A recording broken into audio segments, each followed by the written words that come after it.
Hello students, ऑलिगोसैकेराइड्स के बाद अब हम यहाँ पे बात करते हैं पॉलीसैकेराइड्स। पॉलीसैकेराइड से पहले अगर अपन ऑलिगोसैकेराइड्स की जो हमने अभी डिस्कस किया है, डाइसैकेराइड, ट्राइसैकेराइड एंड टेट्रासैकेराइड्स, तो इसमें हम ऐड कर सकते हैं उनके फंक्शंस को। तो फंक्शंस में अलग अलग, जैसे कि लैक्टोज शुगर है, मिल्क शुगर है, केवल जंतु में पाई जाती है, और नवोद्भिद जो मतलब नवोद्भिद क्या मतलब नवजात जो शिशु होते हैं उनमें पोषण के रूप में, माल्टोज है, सुक्रोज है, मीठी शर्करा के रूप में, स्टोरेज के रूप में, सामान्यतः ये फोटोसिंथेसिस में मध्यवर्तियों के रूप में, और क्या बोलते हैं स्टोरेज के रूप में, क्योंकि इनके जल अपघटन से हमें क्या मिलते हैं, मोनोसैकेराइड्स। ठीक है, और मोनोसैकेराइड जो है वो ऊर्जा के रूप में, या ग्लूकोज जो है वो प्राइमरी सोर्स ऑफ एनर्जी। ये हमारे कुछ मेन एग्जाम्पल्स हो गए। अब हमारे पास आती है पॉलीसैकेराइड्स। पॉलीसैकेराइड्स की अगर हम बात करें तो पॉलीसैकेराइड्स को हम कह सकते हैं कि ये संख्या में, जहाँ ओलिगोसैकेराइड जो है वो थी कितनी संख्या में, 2 से 9 तक। तो अगर हम इस संख्या को मोर देन 10 मोनोसैकेराइड्स,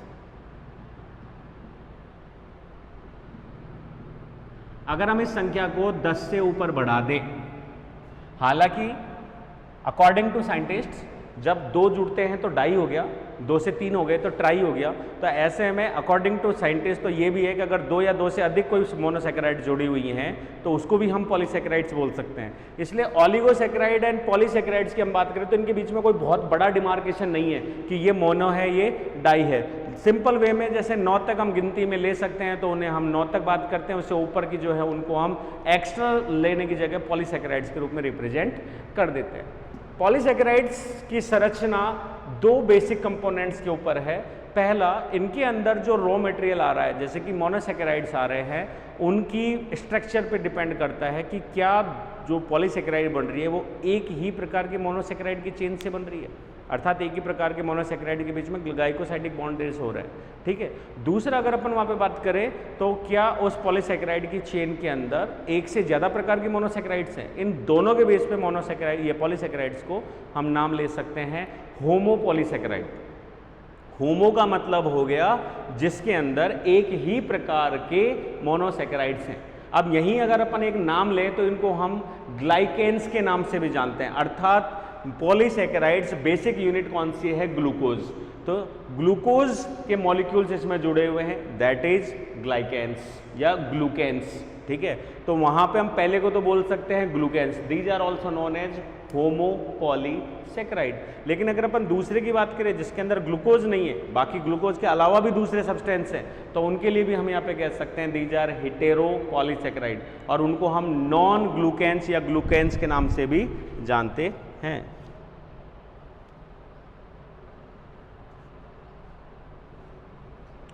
ठीक है, तो ये हमारा टॉपिक। तो इसमें हम आगे चलें तो जो पॉलीसैकेराइड्स हैं वो इंपॉर्टेंट है।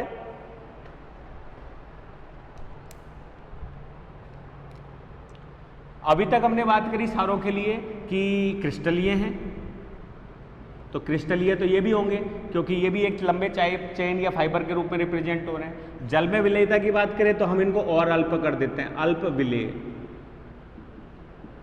क्लियर, क्योंकि इनमें बॉन्डिंग बढ़ रही है, सामान्य चेन की तुलना में इनमें शाखन हो रहा है, तो वहां पे हमको क्या मिलेंगे, ये अल्प विलेय मिलेंगे।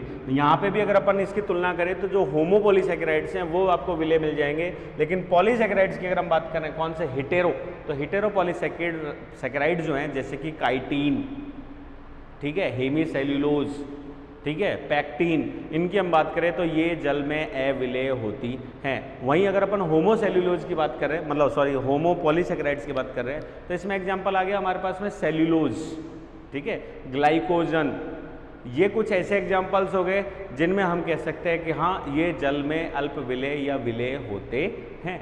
ठीक है, तो यहाँ पे हमारे दोनों के दोनों पॉइंट्स यहाँ पे यूज में ले लेते हैं। तो फर्स्ट जो हमने यहाँ पे बांटा है इसको, तो पहला हमारा कौन सा हो जाता है, होमो पॉलीसैकेराइड्स।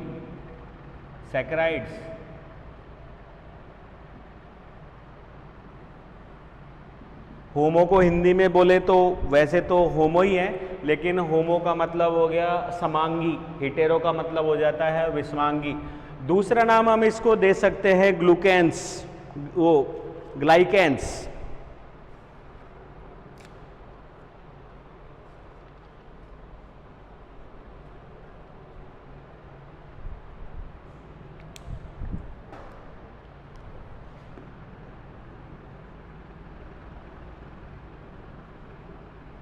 होमोग्लाइकेंस।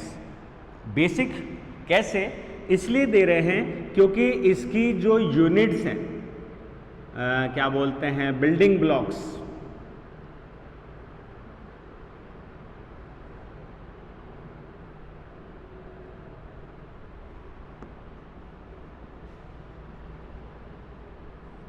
इसकी जो बिल्डिंग ब्लॉक्स है वो किससे बनी है? ग्लूकोज मॉलिक्यूल से मिलके बनी है। और बेसिकली हम कहें तो यहाँ पे ग्लूकोज के ही बेस पे अगर अपन कहें तो हेक्सोज शुगर से मिलके बनी है। थोड़ा सा डेरिवेशंस जो है इनमें डाइवर्जेंस हो जाते हैं, तो वहाँ हम बात करें तो यहाँ पे अगर अपन बात कर रहे हैं हेक्सोज की, तो हेक्सोज से अगर ये बने हैं इसी वजह से, जैसे ग्लाइकेंस कहा वैसे इनको बोलते हैं by hexose sugar. Hexose sugar से मिलके बनी है तो हम इनको बोलते हैं हेक्सेन्स। और अगर ये पेंटोज शुगर से मिलके बनी है तो हम इनको बोल देते हैं पेंटोसेंस।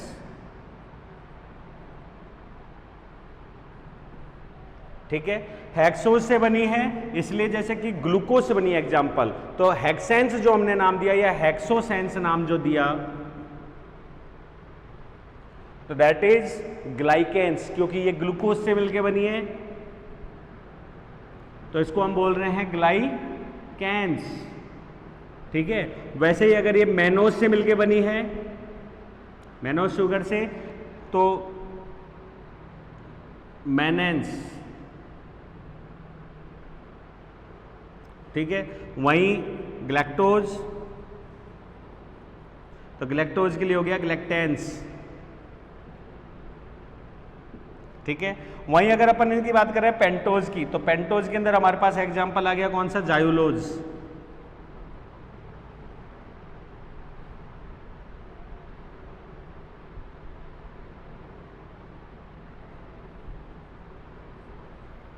तो इसके लिए हमारे पास एग्जांपल आएगा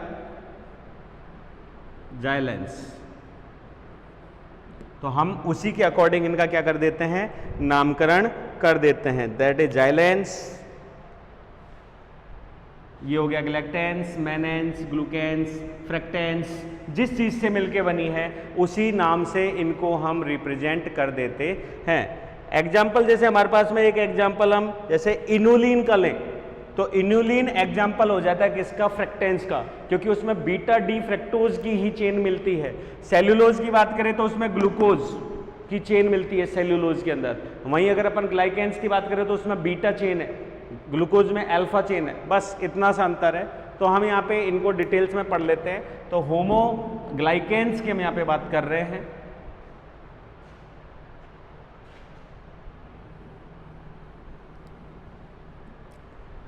तो होमोग्लाइकेंस में हमारे पास में कुछ एग्जाम्पल्स है, जिसमें सबसे पहला हम लेते हैं सेल्यूलोज।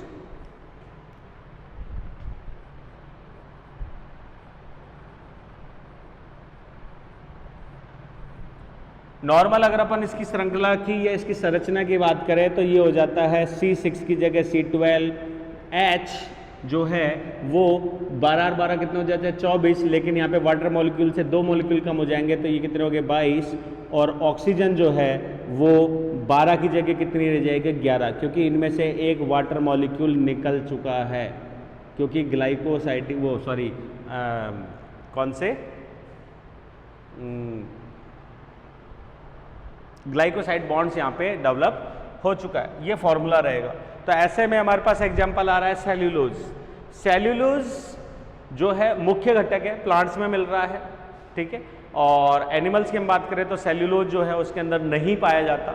और सेल्यूलोज सिंपल संरचना की हम बात करें तो ये एग्जाम्पल है किसका, होमोपॉलीसेकेराइड्स या होमोग्लाइकेन्स का, क्योंकि ये कंप्लीट रूप से ग्लूकोज की चेन्स हैं, परंतु इसकी चेन्स में दो डाइवर्जेंस देखने को मिलते हैं, अर्थात ये दो संरचनाओं से मिलता है। फर्स्ट इज अमाइलोज और दूसरा है अमाइलो पैक्टिन। ठीक है, दो संरचनाओं से मिलके बनी हुई संरचना है ये, अमाइलोज एंड अमाइलो पैक्टिन। अमाइलोज की अगर अपन बात करें तो अमाइलोज जो है वो किससे जुड़ा हुआ है, लगभग 100 से 500 ग्लूकोज मोनोसैकेराइड,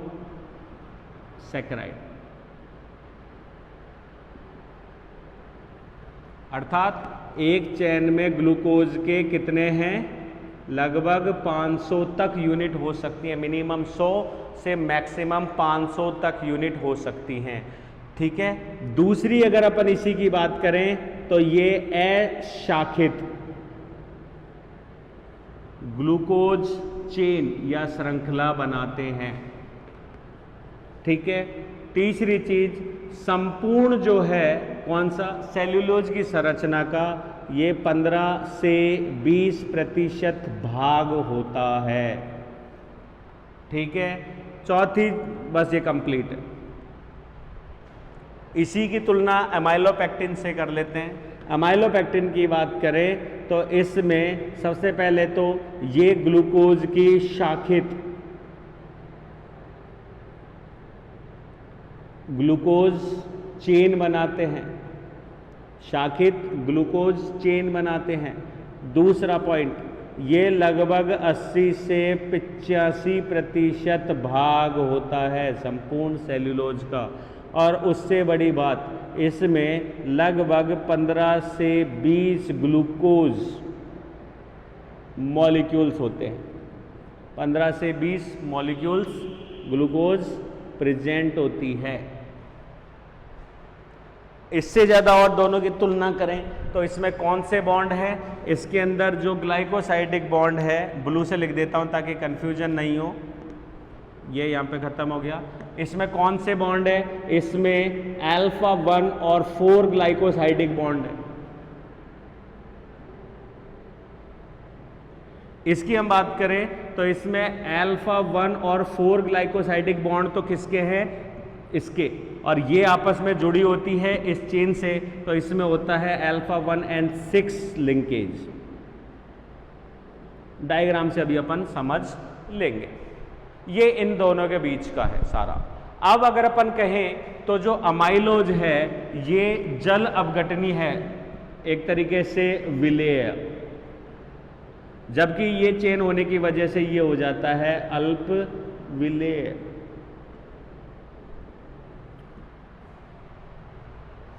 नहीं, सेल्यूलोज ना एक गड़बड़ हो गई इसमें, सेल्यूलोज नहीं, सेल्यूलोज बाद में, सेल्यूलोज तो केवल और केवल अमाइलोज से ही मिलके बना है, एक गड़बड़ हो गई। सेल्यूलोज नहीं बात कर रहे हम, बात कर रहे हैं, ये गलत लिख दिया, दैट इज स्टार्च। हम यहाँ पे मंड की बात कर रहे हैं, जो प्रकाश संश्लेषण द्वारा पादप बनाते हैं, मंड। ठीक है, ये उसका फॉर्मूला है। मंड के ही अमाइलोज चेन से मिलके बना है सेल्यूलोज।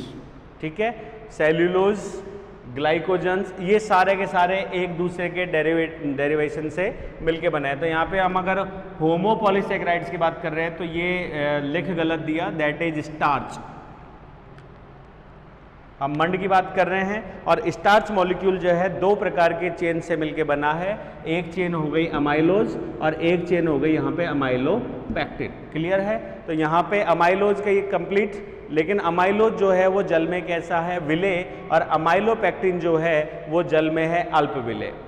दूसरी चीज, इस विलेयता के संदर्भ में जब हम किसी स्टार्च सब्सटेंस या मॉलिक्यूल को कुछ समय जल में भिगोते हैं, ठीक है, तो जल के आंशिक अपघटन के कारण जल के आंशिक अपघटन के कारण अमाइलोज जो है वो किसके साथ में, आयोडीन, अमाइलोज जो है वो आयोडीन के साथ में कैसा, एक तरीके से नीला बैंगनी रंग देते हैं। जबकि अगर अपन अमाइलोपेक्टिन की बात करें तो ये आयोडीन के साथ में लाल नीला रंग प्रदान करते हैं। ठीक है, अब यहां पर एक चीज देखें, अमाइलोज की परसेंटेज बहुत कम है 15 से 20, जबकि अमाइलोपेक्टिन की परसेंटेज बहुत ज़्यादा है, लगभग 80%। ठीक है, फिर भी हम जब स्टार टेस्ट करते हैं आलू से या किसी से भी, तो उस स्टार टेस्ट में हमको नीला बैंगनी कलर प्राप्त होता है। क्यों? क्योंकि जल में भिगोने पर जो अमाइलोपेक्टिन है उसका विलय कम होता है, अल्प अपघटित होता है, और जो अमाइलोज है वो कम परसेंट होने के बावजूद भी तेजी से अपघटित हो जाता है। तो उस जल के अंदर इसी के सब्सटेंस होने के कारण जो ग्लूकोज मॉलिक्यूल है वो आयोडीन से रिएक्शन करके और वहाँ पे क्या कलर प्रदान करते हैं, नीला बैंगनी कलर जो है वो प्रोवाइड करवाते हैं। ठीक है, अब अपन आते हैं इसकी स्ट्रक्चर के ऊपर। स्ट्रक्चर की अगर अपन कहें, मिटा देते हैं,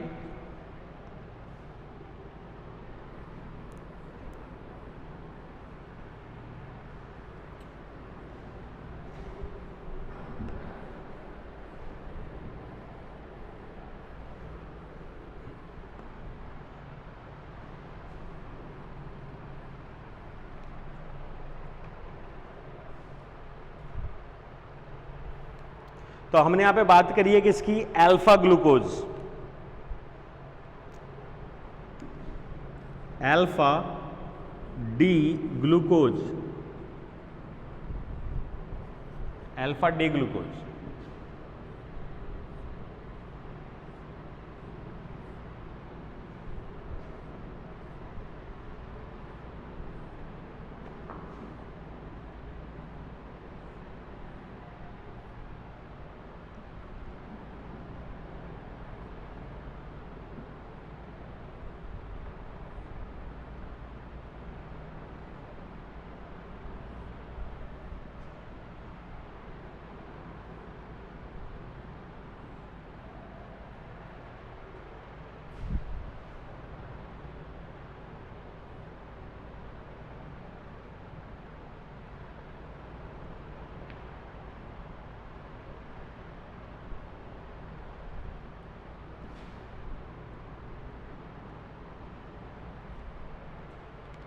वैलेंसीज कंप्लीट करते हैं। बार बार लिखने की जरूरत नहीं पड़ेगी। ये कार्बन नंबर 1 है और ये कार्बन नंबर 5 और ये हो गया carbon number 6 CH2OH H OH H OH H OH OH OH। ठीक है, और हम अल्फा की बात कर रहे हैं, अल्फा का मतलब OH और ये हो गया H। ये पॉइंट हो गया कौन सा, ऑक्सीजन का। ठीक है, सेकंड सेम,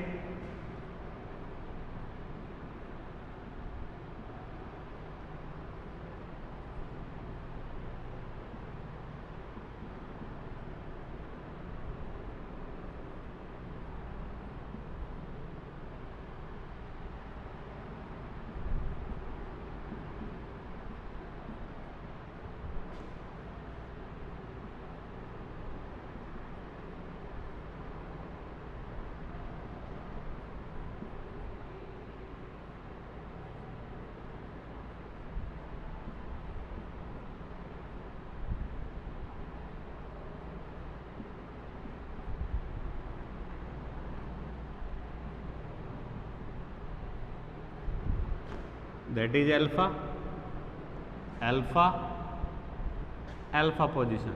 तो ये पूरी श्रृंखला किसकी है, अल्फा डी ग्लूकोज। क्यों? क्योंकि इसके 4 नंबर कार्बन जो है वो 5 नंबर जो कार्बन है उसके ऊपर हेलिक्स घूर्णन कैसा था, वो डेक्स्टर। ये हो गया पूरी श्रृंखला। अब इस श्रृंखला को जब हम जोड़ें तो ये रहा OH OH, दोनों को जब हम जोड़ेंगे तो यहाँ पे एक ब्रिज बनेगा, oxygen bridge, hemiacetal bond. Same यही पोजीशन यहाँ होगी, O बॉन्ड। ठीक है, कार्बन नंबर कौन सा है? 1 2 2 3 4 5 6, ये कार्बन नंबर कौन सा है? 1 4, ये हो गया 1। तो यहाँ पे कौन सी बॉन्डिंग बताई हमने? हमने यहाँ पे बॉन्डिंग बताई है अमाइलोज में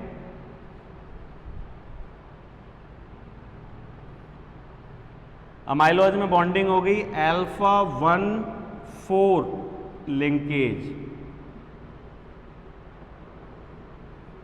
अल्फा 1 4 लिंकेज। और इसी चेन के क्रम से लगातार कितने सब्सटेंस जा रहे हैं? 100 से 500 के बीच। तो यहां पे हम एक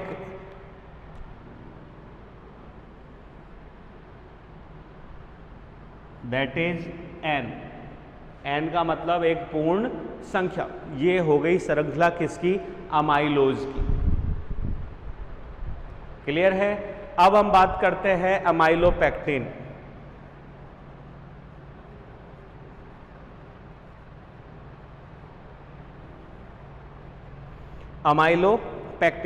अमाइलोपेक्टिन की स्ट्रक्चर ड्रॉ करें।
ठीक है, दो चेन्स, कौन सी? दो अमाइलो चेन्स।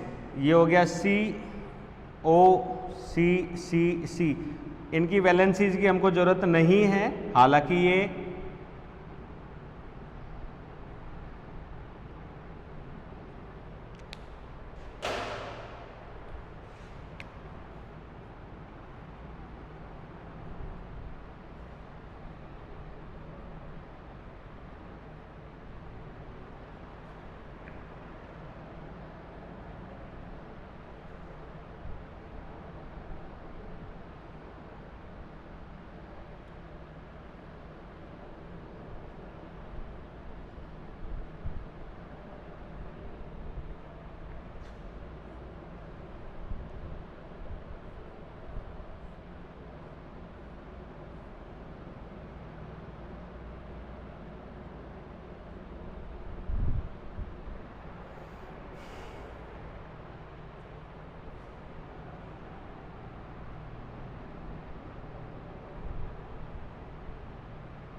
इनके बीच में बॉन्डिंग दिखा देते हैं, यही वाली, दैट इज ऑक्सीजन, ये भी हो गया ऑक्सीजन। इनके बीच में भी बॉन्डिंग कौन सी है, ऑक्सीजन ग्लाइकोसाइड, और ये भी हो गया ऑक्सीजन। ये एक चेन है, ये दूसरी चेन है अमाइलोज।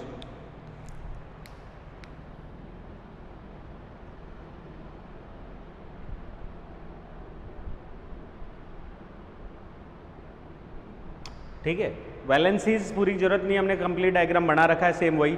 लेकिन यहाँ एक जो नया वेरिएशन आ रहा है, मैंने जस्ट अभी लिख के बताया था कि इनके बीच में बॉन्डिंग हो रही है अल्फा 1 एंड कार्बन 4 बॉन्डिंग हो रही है, लिंकेज। लेकिन यहाँ पे क्या हो रहा है, ये जो कार्बन है इसका OH ग्रुप किससे बॉन्ड बना रहा है, इसके OH ग्रुप से बॉन्ड बना रहा है।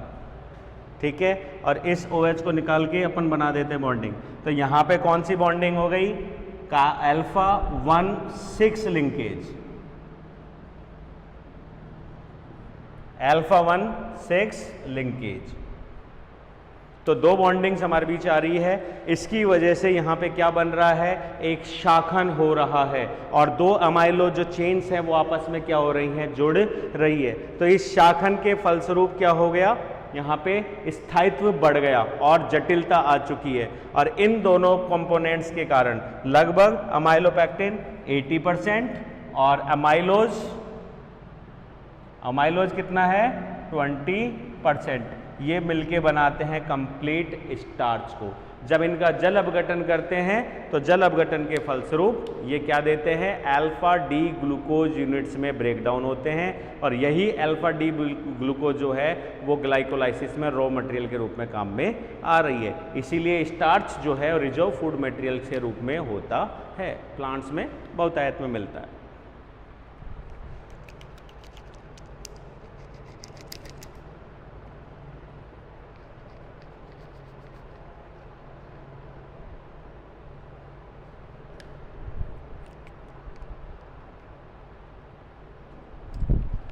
ठीक है, नेक्स्ट पॉइंट,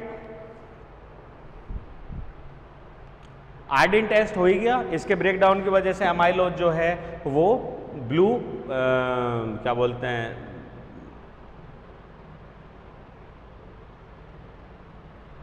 कैसा,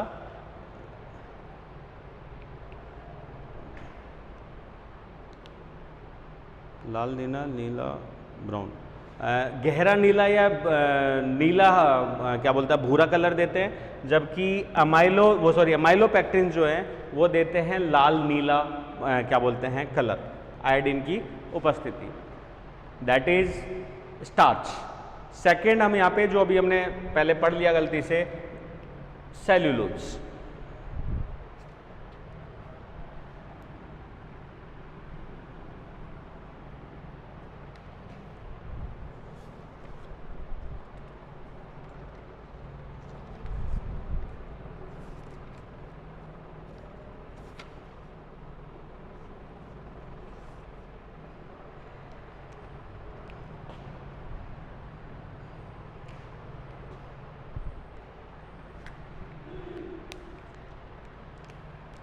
सेकेंड पॉइंट, सेल्यूलोज।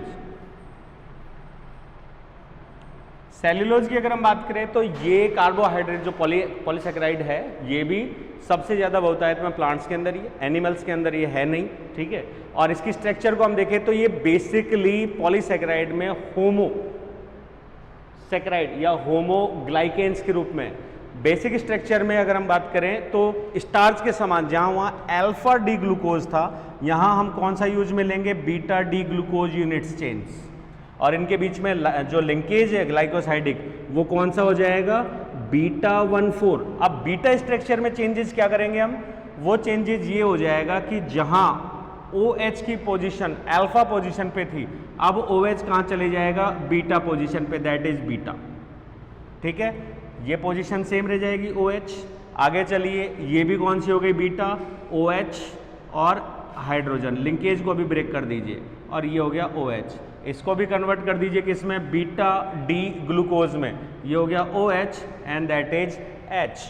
ठीक है, और ये वाला जो नीचे वाली चेन है इसको यहाँ से हम हटा देते हैं, क्योंकि इसमें शाखित चेन नहीं है। सेल्यूलोज के हमेशा बड़े रेशो के रूप में ही हमको यहाँ पे प्रतीत होती है, जिसमें लगभग 300 से 700 800 तक सेल्यूलोज, इसके सेल्यूलोज मॉलिक्यूल में अगर अपन कहें तो ग्लूकोज के जो मॉलिक्यूल्स हैं वो इसके अंदर जाते हैं। सेम वही फॉर्मूला आ जाएगा, दैट इज C6H12O6, एक दो को जोड़ते हैं तो ये हो जाएगा C12O24, लेकिन दो हाइड्रोजन निकाल दीजिए O22 और एक ऑक्सीजन निकाल दीजिए, ये हो गया 11। ये हो गया फॉर्मूला किसका, सेल्यूलोज का। तो सेल्यूलोज चेन्स जो हैं आपस में ग्लाइकोसाइडिक लिंकेज कौन सा, β14 लिंकेज द्वारा जुड़ती हैं। अब इनमें लिंकेज बता दीजिए, लिंकेज कैसे होगा, बीटा हाइड्रोक्सिल ग्रुप ऊपर है, इस हाइड्रोक्सिल ग्रुप से जुड़ेगा, दोनों में से एक दो मॉलिक्यूल हाइड्रोजन के और एक ऑक्सीजन का निकाल के वाटर मॉलिक्यूल बाहर निकलेगा, तो इनको जोड़ते हैं, ये हो गया oxygen bond oxygen bridge, that is 1,4 beta linkage. Same यही यहाँ पे ऑक्सीजन और ये जुड़ चुका है, ठीक है, कौन सा 1,4 बीटा लिंकेज। और सेम रिएक्शन लगभग 700 से 800 बार, तो इसलिए हम ब्रैकेट में डाल के इसको कर देते हैं एन का वजह से ये शॉर्ट में पूरा का पूरा फॉर्मूला अपन यहाँ पे दिखा सकते हैं, दैट इज सेल्यूलोज। सेल्यूलोज के लिए हम कहें तो ये अल्प विलेय नहीं है, ये पूर्ण रूप से जल में विलेय कह सकते हैं। सेल्यूलोज का एक सबसे बड़ी चीज अल्कोहल, ठीक है, अल्कोहल या नमक के घोल, अगर अपन NaCl की बात करें, नमक के घोल में अगर सेल्यूलोज को रखते हैं तो ये उसमें भी डिग्रेड हो जाता है, अपघटित होकर क्या दे देता है हमको, बीटा डी ग्लूकोज, अपघटित होकर बीटा डी ग्लूकोज प्रोवाइड कराता है। तो जब ये इतने सामान्य चीज में ही घुल सकता है तो ये हमारे लिए एक तरीके से एनर्जेटिक नहीं हो सकता, मतलब ये एक स्टोरेज या पोषक कार्बोहाइड्रेट ना होकर कौन सी होती है, फंक्शनल। इसकी फंक्शनैलिटी या जो कार्य क्षमता है ये बहुत अतुल्य है। यही कारण है कि आज हम प्लांट्स के अंदर सबसे ज़्यादा मात्रा में सेल्यूलोज को ही प्राप्त करते हैं। हालांकि नवीन कोशिका जो होती है, संतति कोशिका, उसके अंदर इसकी परसेंटेज लगभग 20 से 25, लेकिन एक मैच्योर सेल के अंदर ये परसेंटेज कितनी है, लगभग 60 to 70% तक जाती है। और इसी फंक्शनल यूनिट के कारण बहुत लंबे लंबे प्लांट भी जो हैं वो स्थिर और कठोर या दृढ़ता के साथ खड़े रहते हैं, क्योंकि उनकी बॉन्डिंग जो है कार्बोहाइड्रेट कौन करता है, मेन सेल्यूलोज। और सेल्यूलोज की ये जो चेन्स हैं, ये सेल्यूलोज चेन्स मिलके लगभग 1500 सेल्यूलोज चेन्स मिलकर एक बनाती है माइक्रोफाइब्रिल, ठीक है, लगभग 100 से 150 माइक्रोफाइब्रिल्स मिलके बनाते हैं एक फाइबर, ठीक है। और इस तरीके से 5-6 बार रिपीटेशन के बाद फाइनली जो है क्या बनता है, एक कॉटन फाइबर। कॉटन के लिए हम कह सकते हैं cotton fibre is pure cellulose, ठीक है। तो ये हमारे पास एग्जांपल हो गया किसका, सेल्यूलोज का। और इसका भी अगर अपन आयोडीन टेस्ट करते हैं तो सेल्यूलोज में डी ग्लूकोज के कारण ये आयोडीन के साथ में गहरा नीला रंग जो है वो प्रदान करता है।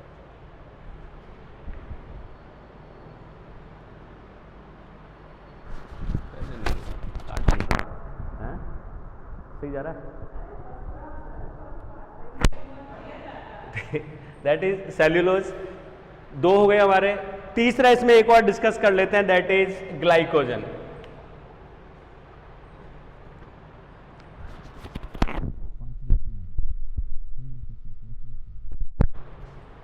Third one glycogen.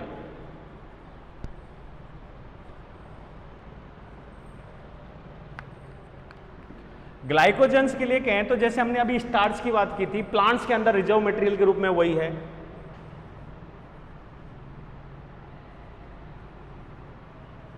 ग्लाइकोजन्स, ठीक है।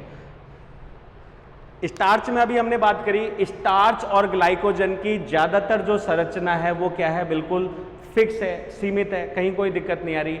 सबसे बड़ा अंतर, स्टार्च में हमने यूज में लिया अल्फा डी ग्लूकोज, जबकि हम ग्लाइकोजन में जो यूज में लेंगे वो कौन सा यूज में लेंगे, अल्फा डी ग्लूकोज ही यूज में लेंगे। परंतु इसमें भी दो ही संरचना आ रही है, लाइक अमाइलोज एंड अमाइलोपेक्टिन्स, लेकिन वहां पे जो हमने अमाइलोज यूज में लिया उसकी यूनिट में हमने 100 से 500 यूनिट्स डाली, लेकिन अमाइलोपेक्टिन में जो यूनिट्स डाली वो हमारी कितनी थी, लगभग 15 से 20, ठीक है। लेकिन यहाँ पे अगर अपन ग्लाइकोजन की बात कर रहे हैं तो इसकी अमाइलोपेक्टिन यूनिट बहुत स्मॉल, लगभग 5 से 7 ग्लूकोज मॉलिक्यूल जितनी होती है।